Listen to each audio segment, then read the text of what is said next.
Kapolda Sumatera Selatan Irjen Pol Tony Harmanto melaksanakan silaturahmi bersama pimpinan redaksi media cetak, elektronik, online, serta organisasi wartawan yang ada di Sumatera Selatan pada Jumat 17 September 2021. Kapolda Sumsel Irjen Pol Tony Harmanto mengatakan dirinya baru sempat untuk bersilaturahmi dengan pimpinan awak media karena masih sibuk membenahi internal serta silaturahmi dengan Forkopimda Sumatera Selatan serta Polres jajaran.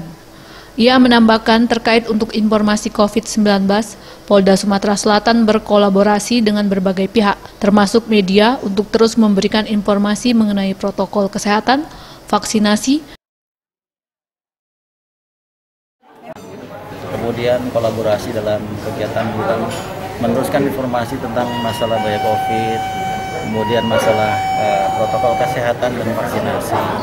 Itu yang kita harapkan ke sana, dan juga mungkin juga nanti masalah dampak COVID yang terus masih terjadi, yakni masalah pertumbuhan ekonomi.